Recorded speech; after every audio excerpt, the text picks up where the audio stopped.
I kind of wanted to go a step further and talk about Ohio comics, so I arranged for a series of presentations. This is the first, and it's about the history of comics in Ohio, to give you the idea, to let you guys all know that it's not something new. It's something that's been here for a long time, and that we're all coming from a rich heritage when we're doing comics here in Ohio. Next week, we're going to have Victor Dandridge, who does Vantage In-House Productions here in town, come and do a panel discussion with, I think we have 5 people lined up, just comic creators who kind of break the mold of what you typically think. I think most people think of kind of a middle-aged white guy like me, but everybody, comics really come from every social strata, every group of people you have. Somebody makes comics and cartoons. And that's kind of reflective of the present. So we got the past and the present.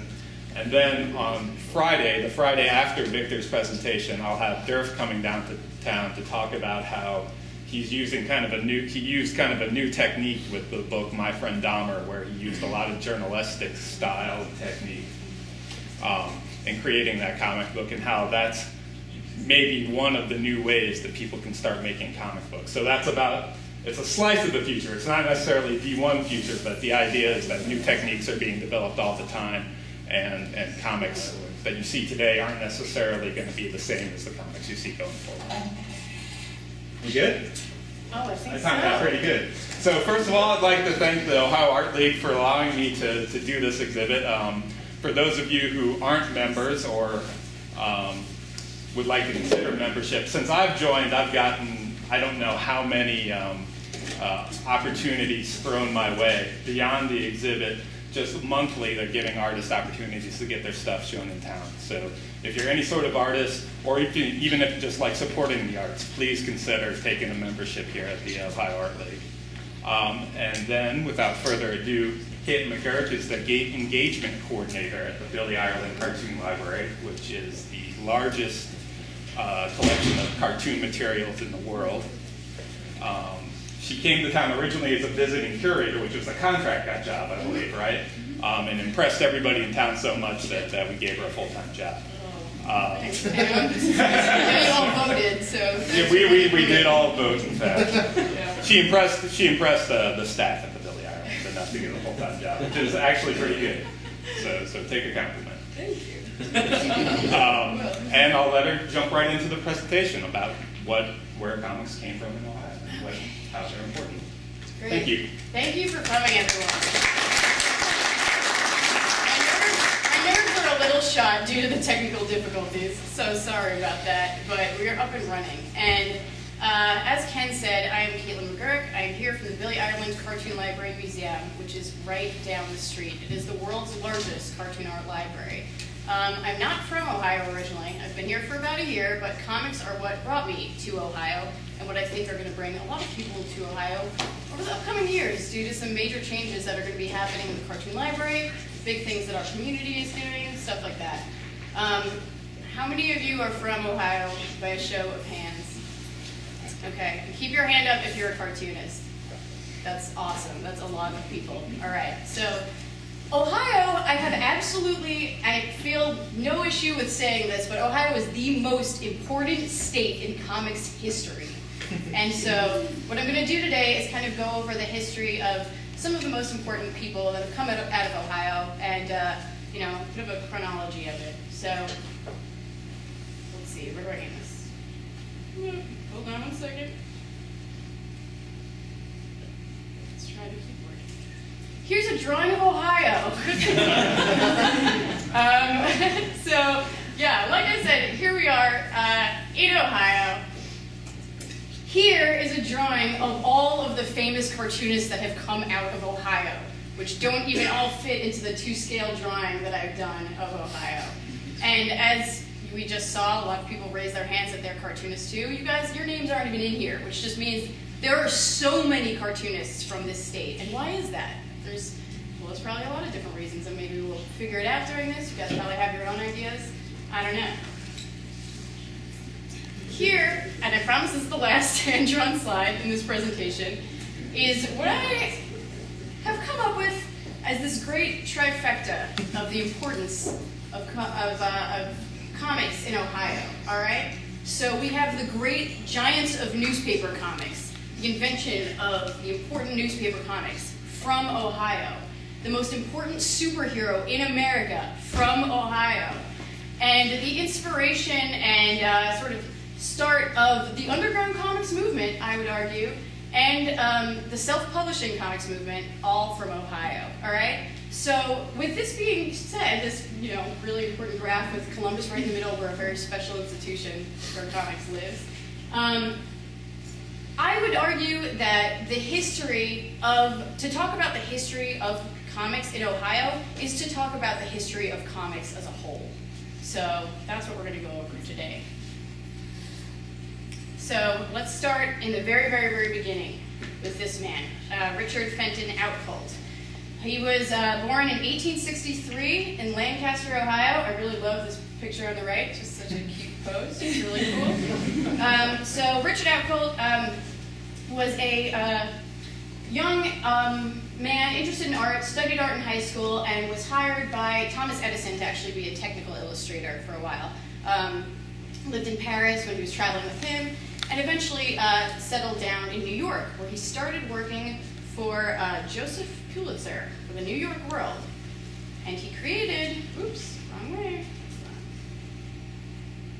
So when Outcult started working for Joseph Pulitzer, he created a comic that would set into motion basically the complete formula for comics as we know it. And also, generally, the way that comics would become part of pop culture as we know it as well. So the image that we have up here, which I know you guys can't all see too well, but this is a scan of a tear sheet. Tear sheet is the term for a full page in the newspaper that's been torn out, from Richard Outcult's series called Hogans Alley. So back in the day, cartoonists actually used to get a complete page in the newspaper to each work on, and this is what it would look like. The actual paper was a lot bigger too, just absolutely beautiful. So this was at the start of the color sections in newspapers. And Hogan's Alley is basically, it was supposed to take place in the New York tenements, and it all mostly revolved around, let's see if this works, no. This character right here, the Yellow Kid, which some of you probably recognize. And this series actually, was much battled over between Hearst and Pulitzer because of its popularity. So like I said, Hogan's Alley, it's in New York tenements. The Yellow Kid, whose name is actually Mickey Dugan in the character in the strip, is supposed to be an Irish stereotype. And one that would be kind of the type of kid that you would see in the New York City slums at this time. So all of the language in Hogan's Alley is kind of broken English. And the Yellow Kid always has this bit of writing on his shirt. And the reason he looks the way he does, he always has this shaved head, and it's supposed to be an indicator that he's recently been ridden of lice. Okay, so just extra emphasizing poverty here. He's always seen without shoes on and just with this big yellow smock on, because the thought is that his family could not afford diapers, so he's just letting it go in the streets. So poverty is being shown here. But the Yellow Kid is very lovable. He's a very happy character, and like many characters in comics history, he's just this person who is in poverty but happy and having fun. And the stuff that's written on his shirt is always just a bit of kind of meaningless commentary about what's going on in the greater scene around him. So you can imagine this little kid just running around in the slums, kind of happy and having fun and unaware of how awful what's happening around him actually is. So the term that you guys are probably all familiar with, yellow journalism, actually stemmed from this character. So the yellow journalism came from Yellow Kid. Yellow journalism is, kind of scandalous, not very well researched journalism. And the writing on his shirt, which was supposed to sort of lampoon writing on billboards, stems from that. So the other thing that is even more important about what Richard Outcult did with the Yellow Kid is that, this has been argued by comics historians, but Richard Outcult was the first person to successfully use the comic strip formula, which was speech balloons and a sequential narrative. And even more than that, Richard Outcault was a pretty smart businessman, and he was the first person to kind of merchandise a comic character. So the way that you guys would, the way that like Betty Boop and Snoopy and stuff like that are all over everything, t-shirts and lunchboxes and stuff like that. In the early 1900s, it was the Yellow Kid. This was the first character that this was ever done with. Way. Okay, so things like this. So we have Yellow Kid cigarettes, Yellow Kid cigars, Yellow Kid buttons, Yellow Kid chewing gum. It blew up. Like, he was a very, very famous character that, everybody loved, and they put him on everything. And this was where that started. The first person to market an icon, to make comics into pop culture. Okay? And I had to include this one too because it's incredibly creepy. I don't know if you guys know. But on the right, so this is what would be now like a Gumball Dispenser, but back then it's a Yellow Kid gum dispenser. It says, if your feller was looking for a chew, put a penny in the slot and I'll give it to you, from the kid. And on the left, it's horrible. Why would you put that in your store? And then on the left is, I guess, like a cabinet card with someone dressed in a Yellow Kid costume, and those would be sold. So this was really huge, the fact that this, someone was starting to market a cartoon character for the very first time. And the other strip that you guys maybe be more familiar with that Outcault was famous for was Buster Brown. So Buster Brown was a tale of a mischievous kid, all about him and his dog, Teague, and the antics they would have, and also his love interest, Mary Jane. And, being that Outcault saw the success that he reached by merchandising the Yellow Kid character, he did the same with Buster Brown. So in, I believe, 1912, Outcault traveled to the St. Louis World's Fair and sold 200 licenses for Buster Brown. The biggest one of which was to the Brown Shoe Company. So you guys are probably all familiar with Buster Brown shoes. If not those, then Mary Jane's. So Mary Jane shoes, if you guys own them or seen them before, those are both named after these characters. And the Brown Shoe Company actually would hire actors to dress up as Buster Brown and Mary Jane and perform in stores to try to sell it more and travel and stuff like that. So there's also Buster Brown stockings. Like this was a huge thing that happened. So it would pave the way for things like Peanuts. So another very big Ohioan from that time, born in Madison, Ohio, is Frederick Burr Opper, who is famous for his series Happy Hooligan. Happy Hooligan, another very lovable poor person. I don't know what's the deal is with that theme in comics, but it's pretty interesting. So Happy Hooligan, became incredibly, incredibly famous, enough that I think on the 30th anniversary of the comic strip, President Hoover and former President Coolidge actually came to the party to celebrate Happy Hooligan. So pretty big deal. And before Opper got famous for doing Happy Hooligan, he was doing a lot of editorial cartoons. So for those of you who read the Cartoon Library blog that I run, you may have seen this one on there. But this is from 1888. This is a pretty fascinating piece of history. So it's an editorial cartoon by Opper called A Dangerous American Institution, The Free and Untrammeled Revolver. And if you guys can't see it very well, in that left corner, the dealer is saying, well, you look a little crazy, but of course you may have all the revolvers you want. He's actually holding a piece of paper that says, Divine Commission to Kill. On the top right over there, it says, a nice pistol given with every year's subscription. Office of Boys and Girls Weekly Horror. So that's a reference to the Penny Dreadfuls from back then. And the caption says, literature and revolvers for the young. Below that, practicing for the coming man, the wife practicing to shoot for suitors. And my favorite one, below that says, the one man that has a right to use it and never knows how. And we have a police officer. So Frederick Adler was really, really, really brilliant cartoonist, and stuff like this is just an incredible part of history to be able to show how not far at all we have come, really. And what we have learned from our mistakes. So another very, very important person from Ohio.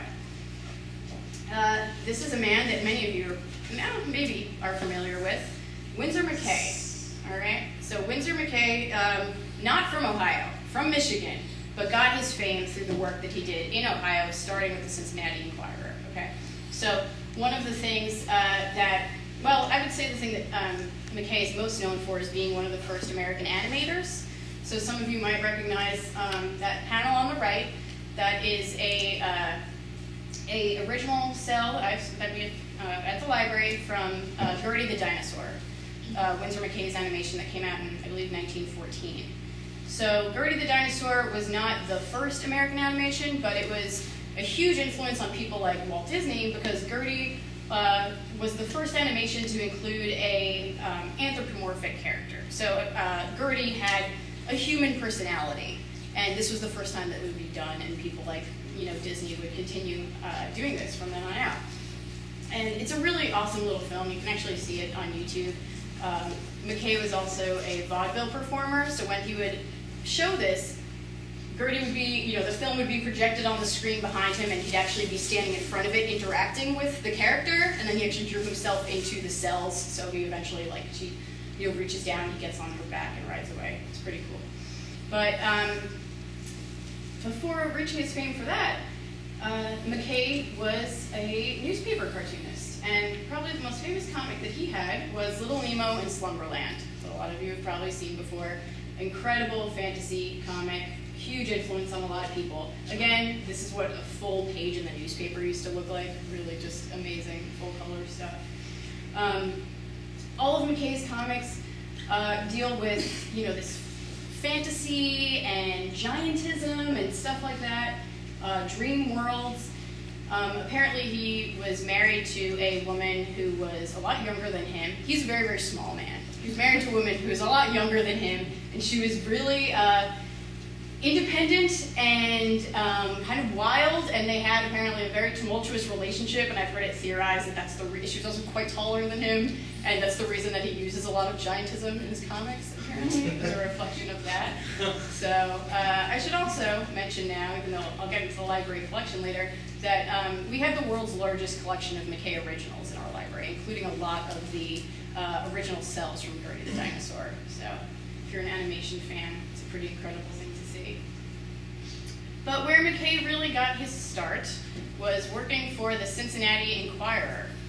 And it was with this series. This was his very first comic series. It's called Tale of the Jungle Imps. Very obviously racist, as a lot of comics were back in this time. This particular one, again, this would be a full page in the newspaper. How the Quilly Pig got his quills. Basically, the Tale of the Jungle Imps was kind of a creation story. So in every single episode, something came to be through some series of events. So Quilly Pig, antiquated term for porcupine. His quills are originally made of candy, and the jungle imps are always chasing him around and pulling them out and eating them. So he goes and he sees the wise old monkeys who give him spines instead. So when the jungle imps come and chase him, they get hooked. So, this is where McKay got his start. He was drawing all of these, painting all of these himself. The verses were actually written by someone else at the Cincinnati Enquirer that he collaborated with. What's amazing about this, though, is that before 2006, there were no known existing originals of this comic. And like I said, and you could tell, McKay is now, one of the most legendary cartoonists in America. So his very first comic, no known existing originals, and in 2006, a woman called us at the Cartoon Library and said, I just found this folder of old doodles in my grandfather's basement, and I don't know what it is, but if I could come in today and you could take a look at it, let me know. If not, I'm going to throw them out. So this woman came into the Cartoon Library and opened up this folder, and there were 13 originals of Tale of the Jungle Imps in it. And she donated 5 of them to us, and the rest sold for $40,000 a piece. So this is a huge part of comics history that was about to go in the garbage, which makes you think about how many things have gone in the garbage, because people don't view it as an important form, not something that anyone has, had respect for a lot in the past. So, Winsor McKay, very, very influential, important man. So, as you can tell, and we'll be able to continue to tell from this presentation, comics have always been a very male-dominated field. But around this time, in the early 1900s, there was this amazing, amazing, unsung, important figure in comics history. From Upper Sandusky, Ohio, Audrina Diddle, who is one woman, especially back then, who even though, knowing that comics were a male-dominated field, did not care, did not stop her at all from being a cartoonist, because that is what she wanted to be, and she became one. So, really, really independent woman. Her parents were a big support of her independence when she was younger. She became a vegetarian at an extremely young age and wanted to focus entirely on art, and believed in, the experience of life being the most important thing. She subscribed to Mark Twain's theory of not letting school get in the way of your education, and was just traveling and all sorts of things. So in 1911, her family moved to Columbus, Ohio, from Upper Sandusky, and she enrolled herself in the Landon School of Cartooning in Michigan, in Cleveland, pretty famous correspondence school that a lot of the major cartoonists have been in. Enrolls herself in that in 1911, and comes out of it, pretty well-trained cartoonist, and starts applying to the Columbus Monitor, a paper that was around at the time, and gets hired as a staff cartoonist, as a staff illustrator there in 1915. Around that time, they became a daily newspaper, and she started submitting editorial cartoons, and they got accepted. And her very first editorial cartoon was published in 1916, and then from then on out, she was doing daily editorial cartoons for them, which in 1916 made her, this amazing woman from Ohio, the very first female editorial cartoonist in America, right here in Columbus, which is totally just mind-blowingly great. She was making, I think I have an example in here. This is one of her editorial cartoons. She was making political editorial cartoons in the paper before women were allowed to vote about politics and about voting and stuff like that. Incredible, incredible woman who not a lot of people know about. And we luckily have a lot of her originals in our collection too. This is her a little bit later in life. So she was a big fan of dogs, and after making some money working in Ohio for a couple years, getting a name for herself, she was able to fulfill her dream of moving to New York City and being a cartoonist out there. So she moved to New York City and started doing this series that would be her most famous series, Cap, Stubbs, and Tippy, that was all about a boy and his dog. And she had a few others that were similar topics, called Alec the Great and Sinbad, both about people and their dogs. So really, really incredible, important person from Ohio. Let's see. So she's getting famous in New York in 1930. I think 1930 she illustrated a cover for Life magazine, so she was really making a name for herself. And while that's all happening, there is more genius bubbling in Ohio. Up in Cleveland, at the Glenville High School, there are these two boys who are 16 years old, and they meet each other, and their names are Jerry and Joe. And they are the outcasts at their school. They are the two kids who do not play sports. They are ridiculed by people. They are very unpopular. Don't really have any ambitions beyond drawing and writing and watching movies and reading trashy pulp books and stuff like that. Jerry comes from a family that is mostly women. His mother babies him a lot. His other siblings are all very ambitious and get good jobs pretty early on in his life. His father owns a haberdashery on the east side of Cleveland and is not around a lot. But like most, young boys, the most important thing to Jerry is getting his father's approval. His father's name was Mitchell, and because he's, kind of a nerd and stuff like that, and he can't really prove himself to his father in the typical ways that a kid might want to. And in 1932, in June of 1932, his father, Mitchell, is working at his haberdashery one night, and two armed men come in and rob the place, and Mitchell is left dead. So Jerry loses his father at this really young age. I think he was 18 years old when this happens. And it has still never been proven if his father died of gunshot or if he had a heart attack during the altercation. But this event in young Jerry Siegel's life sets forth this incredible inspiration to create the greatest superhero of all time, who is completely resistant of bullets, who fights for justice, who is a vigilante against, for unexplained crimes, things like that. And he and his best friend, Joe Shuster, who he was going to high school with, turn to art, and they start making a zine. So I know there's probably a lot of people in here that do some self-publishing, or have before, right? Make zines and comics and stuff like that. So this was their zine called Science Fiction, and this is the first appearance of Superman. So, these two boys who were outcasted, were,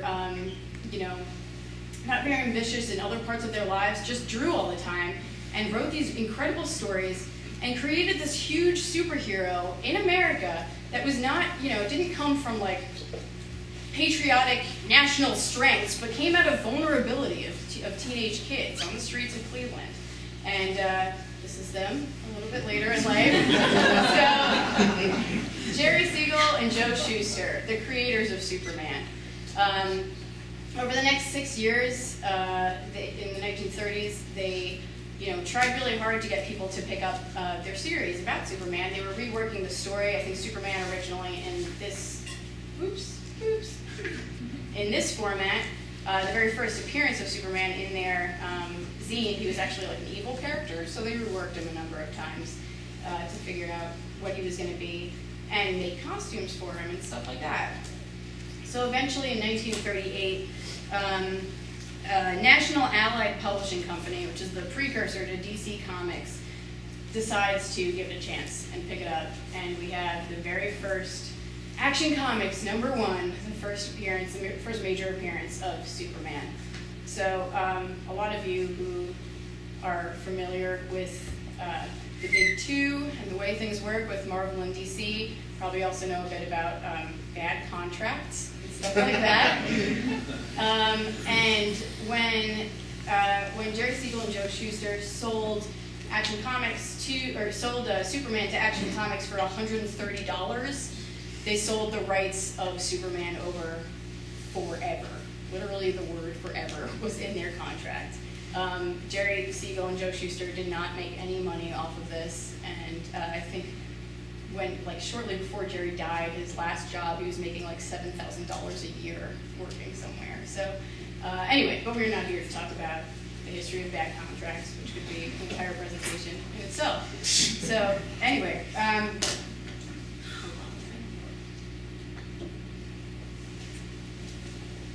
So that's all happening in the 1930s.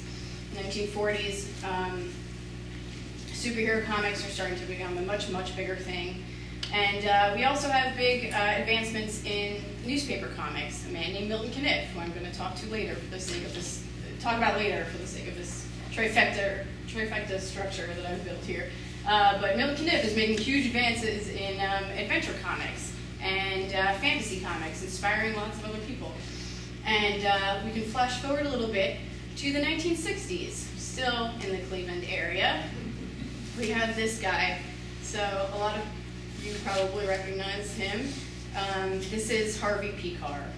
So Harvey Pekar is this guy who's working as a file clerk in Cleveland. Kind of a curmudgeonly, excitable man, really interested in record collecting, really interested in comics and stuff like that. And while living in Cleveland in 1962, has a very serendipitous meeting with a certain cartoonist who is moving to Cleveland from Philadelphia in search of a job, who is this guy, Robert Crumb. So most of you probably are familiar with Robert Crumb's work, I would think. I don't know if everyone can see this, but I'll just read it anyway. So this is just an excerpt from Bob and Harv, which is a book that came out of their collaborations. So I'll just explain to you. Harvey was invited to go over a friend's house where there were some people that were trading records, and this incredibly shy, awkward, gawky guy named Robert Crumb was also going to be there trading records and stuff. And the two of them meet. Robert Crumb has a book with him full of really interesting, bizarre drawings that he's calling a collection called the Yum Yum Book. And he shows it to Harvey, and they talk about comics for a while, and they build this friendship. And the reason that Crumb was moving to Cleveland from Philly was in hopes of getting a job at American Greetings, which he ended up getting. So back in the day, you could buy Robert Crumb Hallmark type cards, from American Greetings. So he gets a job there, sticks around Cleveland for a while, and starts to make a bit of a name for himself around the scene.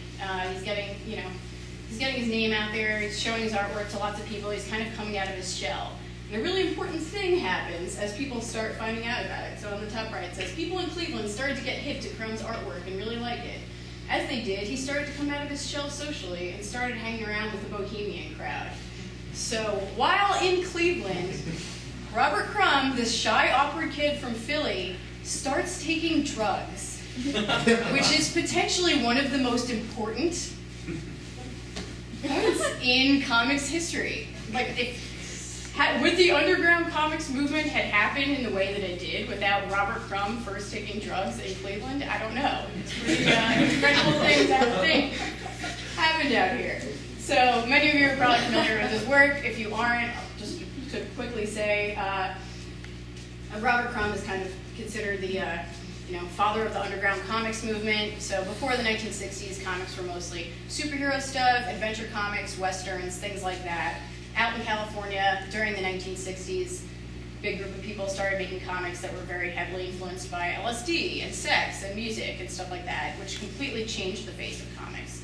But one of the most important things that had happened while he was out in Cleveland was meeting this Harvey Pekar guy. So Crumb moves out to San Francisco and starts meeting more cartoonists, starts gaining more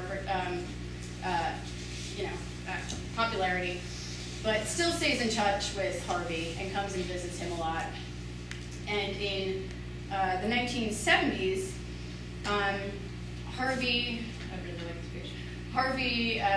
while Crumb is visiting once, Harvey comes up to him with this idea where he feels like he can do something in comics that no one is doing right now. Like, sure, these people are making comics out there that are, kind of personal and crazy and sexual and stuff like that, but Harvey is an average guy who wants to write comics about real life while it's happening. And no one else is doing that at this time. So, most of the comics that a lot of people are familiar with now, if you read graphic novels in school and stuff like that, are memoir comics. And that was not the case before. Harvey is the person, this Cleveland guy, this Ohio guy, who started all of that with his collaboration with Robert Crumb. So he starts what we know now as diary comics. And that happens with American Splendor. So American Splendor comes out in 1978, and this is the first time that someone is making comics that are about your average day, the kind of incredible moments, the incredible moments in the mundane. So really, really important changeover in comics history. And huge inspiration on lots of other people who make personal comics now. I took this picture, which is why it's so terrible, but there's actually a statue of Harvey Pekar in Cleveland now that went up a few months ago, if anyone hasn't seen it yet. Really wonderful. That is his wife, Joyce Brabner, also incredibly important comics writer. They did Our Cancer Year together. Also, if anyone's seen the American Splendor movie, you'll remember her from it. So they put this statue up, which is quite great. It's in the Cleveland Heights Public Library branch, and it's the desk that Harvey actually did a lot of his writing on up there. So they've got this bronze, comics page with him walking out of it. The drawers which she's opening have his favorite books in them and his own publications in them. And on the back of the statue, it's all slate, and you could actually, like, kids can actually draw in their comics into the blank panels on the other side. It's really, really nice. So Harvey Pekar, pretty great guy. So Harvey Pekar, and the Undergrounds are making these comics that are starting to fill up comic book stores everywhere. Personal comics, things that are this DIY ethic is being built. And back over in Columbus in 1978, a guy named Jeff Smith and his friend Jim Cameron graduate from Worthington High School. And they're both really, really interested in comics and, devouring this stuff all the time. And they both started attending OSU together, where Jeff Smith starts making a comic for the Lantern called Thorn. And it gains some popularity, and Thorn is where we first see the characters that would be in what everyone knows for as Bone. So Jeff Smith starts there. When him and his friend Jim graduate, they end up forming a company, an animation company called Character Builders, which they do for some time, and eventually Jeff feels like he really wants to actually pursue his desire to be a comic artist. So he starts his own company, Cartoon Books, so that he can self-publish his series, Bone. And I assume maybe all of you are familiar with Bone at this point. So Bone, in its single-issue run, was entirely self-published and grew to, international fame. Probably the most successful self-published comic of all time. Came right out of Ohio. So, pretty awesome. So that kind of completes our trifecta of newspaper comics, superhero comics, and self-published undergrounds. Now, another person who didn't fit as neatly into my chronology as I wanted it to is this guy, Bill Watterson. So you all are probably familiar with who Bill Watterson is. And I'll say right now that at the Cartoon Library, we have all of the original work from Calvin and Hobbes. Bill Watterson lives in Ohio, is a fan and friend of our library, keeps all of his stuff with us. So he wasn't originally from Ohio, but went to Kenyon College and became good friends with a guy named Jim Boardman, who created Zitz. You guys probably know that comic strip, Zitz. And Jim Boardman still lives in Ohio. He's up in Cincinnati, down in Cincinnati. And the two of them became good friends. And after graduating, Jim Boardman started working in Cincinnati doing editorial cartoons. And Bill Watterson, who was also drawing a lot at that time too, decided to try his hand at the same thing, and was actually not successful at all. He produced some mediocre editorial cartoons and couldn't really keep a job in it, ended up designing supermarket ads and stuff like that, until he came up with this story about a boy and his tiger. So here's a scan of an original in our collection. Can anyone tell what's strange about this drawing of Calvin and Hobbes? Shout it out. What's with that bowl cut? Right, what's with that bowl cut? Okay, so this is one of the first drawings of Calvin and Hobbes. Again, we have this in our collection. If you can see it on the right, it's kind of a character description. So when Bill Watterson first started making Calvin and Hobbes, conceiving of it in the early 80s, he was shopping it around to a lot of the syndicates, and it seems like the biggest mistake in comics history, but a ton of people turned him down. So they just were not interested at all in Calvin and Hobbes. And when Universal Press Syndicate picked it up, his editor there said, if you want to have a successful comic strip, you should probably have your main character's face visible. And so from then on out, every drawing that we see of Calvin, he's got that spiky hair that we know him to have. Here's another scan of Calvin and Hobbes original. So one of the other really impressive things that Watterson did was get complete creative control over the design of his comics. So you guys know what the comics pages look like now, where there's usually maybe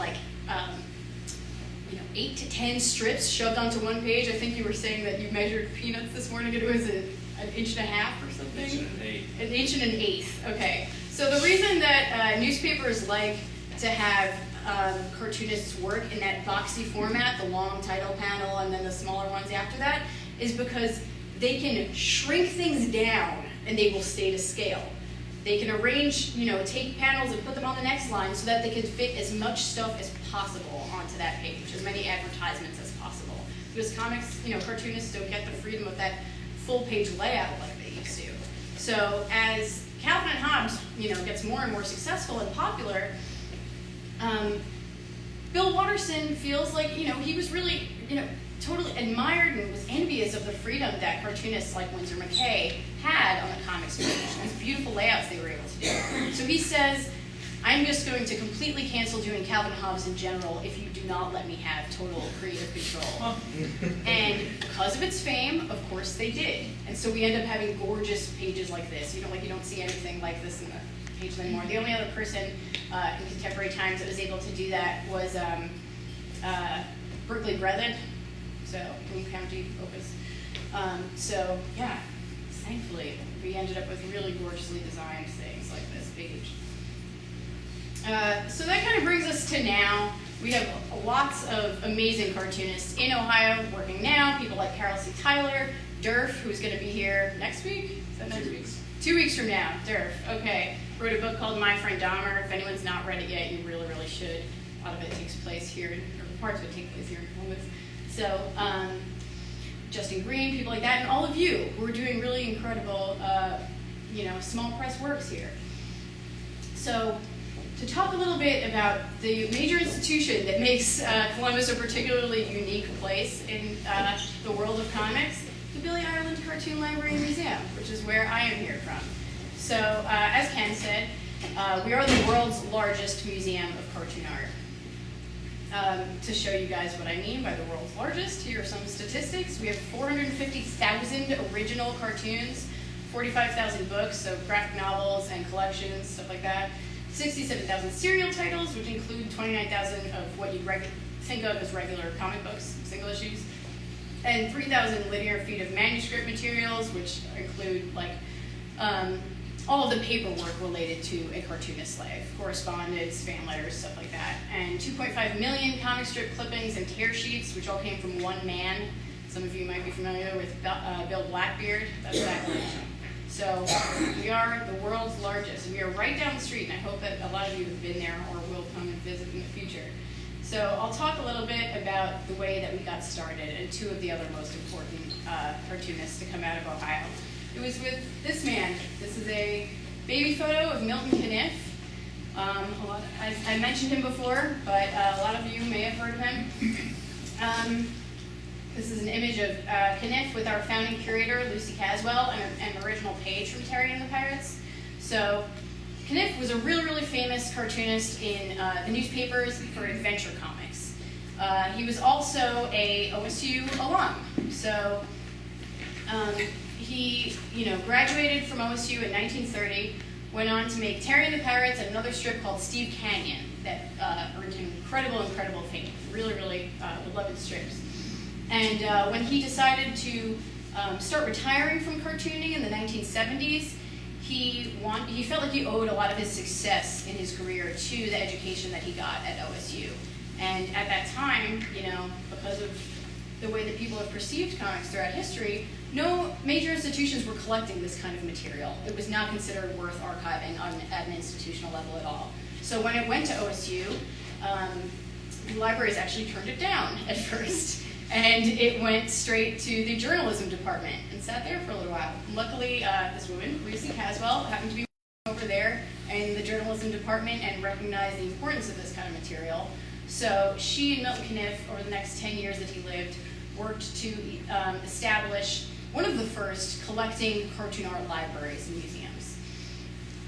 Really, really incredible place. And luckily, being that Caniff, lived for another 10 years after starting it, he was able to encourage a lot of his friends and contemporaries to start donating as well. So people like Walt Kelly, who did Pogo, that was another one of our very first early collections.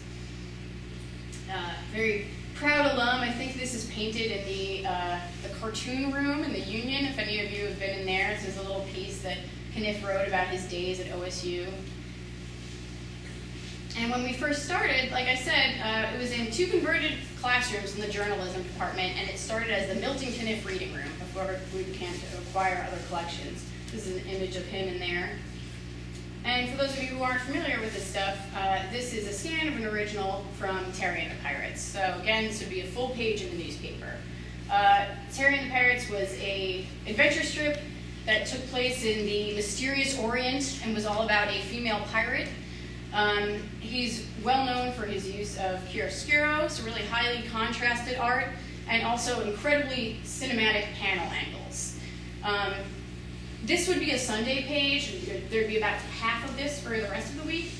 What's amazing about this, for the decades that he was producing this, on top of doing other strips as well, imagine one of these are half size of that every single day for like 30 years. All while doing other strips as well. And he was not only doing all the drawing for it, but he was doing all of the writing and all of the research, a lot of which he started doing here in the Columbus Public Library. So this was a person, born in Ohio, hadn't left the town yet, and was writing a story that took place in a foreign land. And it was really, really important to him that everything was very accurate as far as all of the warships that appear in his comic were precise to what it would have looked like at that time, which is a big reason that it gained so much success. So really, really incredible strip. This is Milton drawing one of the models for his most famous character, the Dragon Lady. And some of you might be familiar with, and this is what she looks like, the Dragon Lady. So just to show you guys the kind of impact that this comic was having, one of the fabulous things that we have found in our manuscript materials collection for Milton is this, which is a fan letter written to Caniff in 1942 from John Steinbeck. So you guys all probably know who John Steinbeck is, Mice and Men, Grapes of Wrath.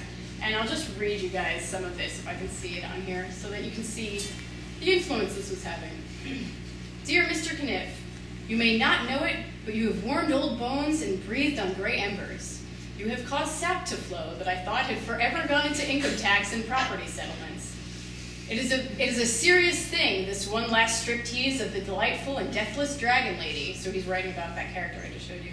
This curtain call on the long-legged and lithe body of the sinful virgin. I thank you very profoundly. Now I can unpack this picture when certain snot-noses who are my grandchildren speak of their sugar-plum eroticisms. I can open it sadly and at the same time with pride in my own youth. And I can say to those snot-noses, you see, this is how it was in my day. This young lady with the figure of a debutante, if debutantes have figures, and the face of a euthanasic love was one of your old man's girlfriends, and this will prove it. Because no one will ever believe I ever actually knew the Dragon Lady, and I am not above, nor have I avoided, a certain reputation for gilding up a truth or so. Some years ago, a brother-in-law of mine and I had some hard feelings arise for one Sunday morning in California when we studied this Dragon Lady, and we did not agree on anything but her desirability. He was a romantic of the parlors of the junior prom, parlor house school, whereas I was a kind of mystical cynic, and we quarreled about the lady's past. He held that she was just a sweet kid who had been seduced by a black-hearted Oriental and left broken and bitter. He felt that if some good man would be kind to her and at the same time masculine, that eventually her dark and furrowed brow would become unseamed and her eyelashes would at last rise, displaying the little girl's soul that was really there. He actually, I think, secretly played with the idea of domesticating her with kindness, and even fancied putting her in one of those stucco duplexes with a 2-family lawn. He was a fool. I knew, for instance, that the Dragon Lady was a succubus, a distillation of all the dreams and yearnings of young and dehiscent men since the beginning of time. I knew that this young body was muscularly wise and crafty, cold yet able to stimulate volcanic heat. I had been reading too much Cabell, and he had been reading too much Catherine Mansfield. we quarreled finally, and he went to Japan for a year or so, looking, I have no doubt, for the prototype of his dream. He reported later that he found no such figures. That he found such figures rare to the point of non-existence, just as in the rest of the world. Again, thank you for the lady. I have been trying to get her alone for years. Nostalgia hell, I'm right back where I started. Gratefully, John Steinbeck.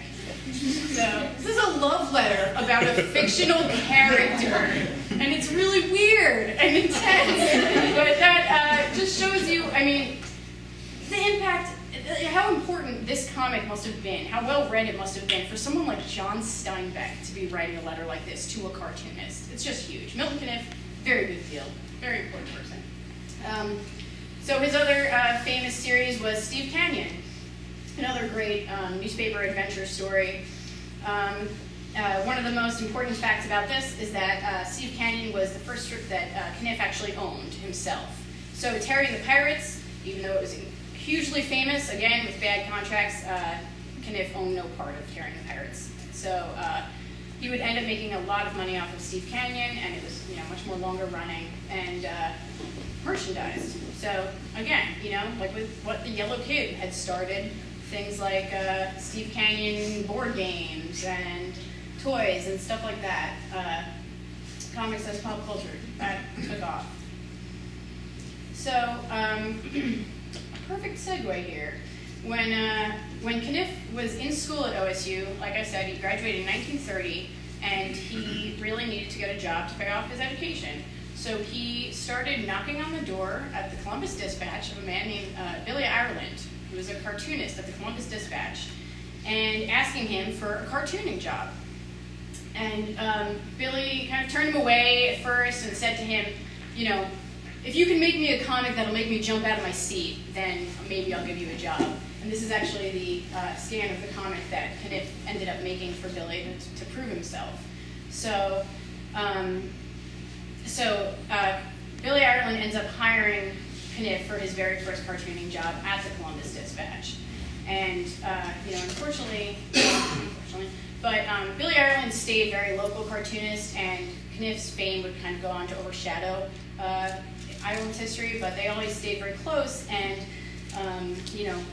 Ireland was a huge mentor to him. So I've said this person's name enough that I should tell you who he is. Okay, Billy Ireland was a cartoonist for the Columbus Dispatch from when he was 18 years old until when he died at 55. This is the cover of the Dispatch on the day that he died. So this is a full-page front cover obituary for a cartoonist, which goes to show how incredibly important this person was in this town. That is, he's very largely forgotten. His feature was called The Passing Show. It ran every Sunday. He also did editorial cartoons throughout the rest of the week.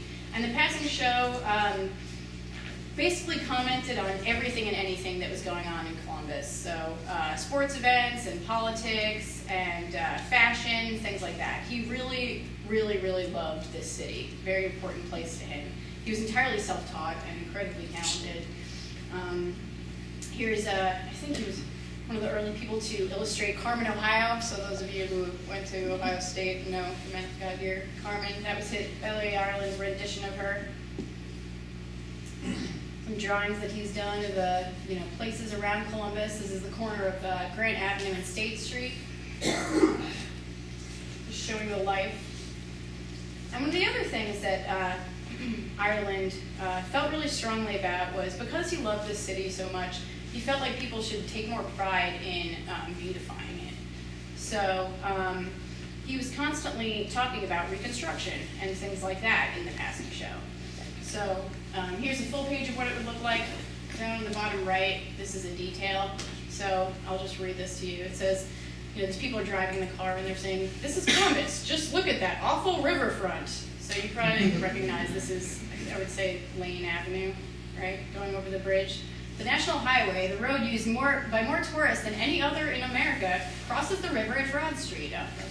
This is worthwhile to leave a favorable impression of our city upon the thousands of strangers who travel this highway. It is more than worthwhile to keep our own self-respect, clean up the river. Vote for Victory Park, April 27th. So you guys are probably all familiar with what the Scioto Mile looks like now. It's very beautiful, the walkway, the lights, benches, stuff like that. And that was not always the case. In the early 1900s, there was a really bad flood that completely wiped out that area, and it was just all kind of mud and broken down shanties and stuff like that. And it stayed that way for a while, and it bothered Billy Ireland so much because he felt like people who lived in Columbus should take pride in Columbus. So in the passing show, and this is a detail from one of his pages, he was regularly featuring what the Scioto Mile looked like at that time and what he thought it should look like. So having passed away in 1935, he did not live to see the way that the Scioto Mile looks like now, but the reconstruction of it, a lot of it is largely based on the drawings that he did. So to show, I mean, the impact that a cartoonist can have locally is huge, really, really huge. And Billy Ireland's a perfect example from that. There's a collection that the Cartoon Library put out of his passing show features, and if you're interested in just learning about Columbus history, it's a really perfect way to learn it through cartoons. So another wonderful thing that happened connected to Billy Ireland is his granddaughter donated us $8 million a few years ago. And it is the big reason that we are able to move next year. So to talk a little bit about our library and what's coming up. It's fantastic that we were able to name our library after our founding donor's mentor. And you know, when his granddaughter donated this amount of money to us, it was so that we could expand. So for those of you who have been to our space now, we have about 6,000 square feet in our current location, which is in the Wexner Center complex. And in the fall, this coming fall, we are moving into Sullivan Hall, which is, you know, you guys have probably seen it's been under construction for a while. We're expanding from 6,800 square feet to just below 40,000 square feet. This is going to be huge. And these are some of the architecture renditions of it. This is what our lobby is going to look like. Really, really beautiful. We're going to have 3 cartoon art museums in there. So currently, for those of you who have seen it, our reading room is also functioning as our museum space, but it's going to be quite different once we move. And we're also going to have expanded reading room space and huge programming space as well. So our grand opening events are set for the weekend of November 15th. And some of you may know that we've been doing a triennial festival of cartoon art over there. Being that we're going to have our own spaces now, instead of doing the triennial, we're just going to do programming all the time. We're going to have big festivals, you know, maybe yearly. So I hope you guys will come see us and, you know, participate in some of what we do, workshops, lectures, stuff like that. I put this next slide in here to show that comics are better than football. Yeah, it's hilarious. It's great. So, your other big donor. Yes, so another big reason, thank you for cueing that, is that we're able to make this move is because Jeannie Shoals, the wife of the late Charles Shoals, has sponsored something called the Shoals Challenge for us, where she is matching every single donation for our move up to $2.5 million. So she's very connected with our museum, loves what we do. We have some of Charles Shoals' originals in our collection as well, so very, very thankful for her. So there's the history of comics in Ohio. There's this question of why Ohio has made so many famous cartoonists, and you know what it is about this place that has made that happen. And I don't know. I mean, it's kind of unanswerable. I feel like some people would say that it's because it takes a sense of humor to live in Ohio. So I had to put this on. Sorry. And so some people would say it takes a sense of humor to live in Ohio, but I feel like it's probably something a lot more than that. I think that a big thing about, you know, Ohio is a pretty true American state, and comics are, in my opinion, the truest American format. Jack Kirby once said that comics are the best American format for art because anyone can make them. Anyone can draw a doodle and put a speech balloon with something coming out and convey a message. They're accessible. They are a working class medium. And Ohio is a working class state. It's a blue collar working class state. This very accessible medium was born out of this place for that reason, I feel. You know, comics are an art form that people were able to, you know, read in the newspapers for cheaply, get for 5 cents at the local store, stuff like that. It wasn't something that, well, until next year, you had to go to a museum to see. So really just an accessible, wonderful format. And I love all of these pictures as well. So that's all I have. Does anyone have any questions?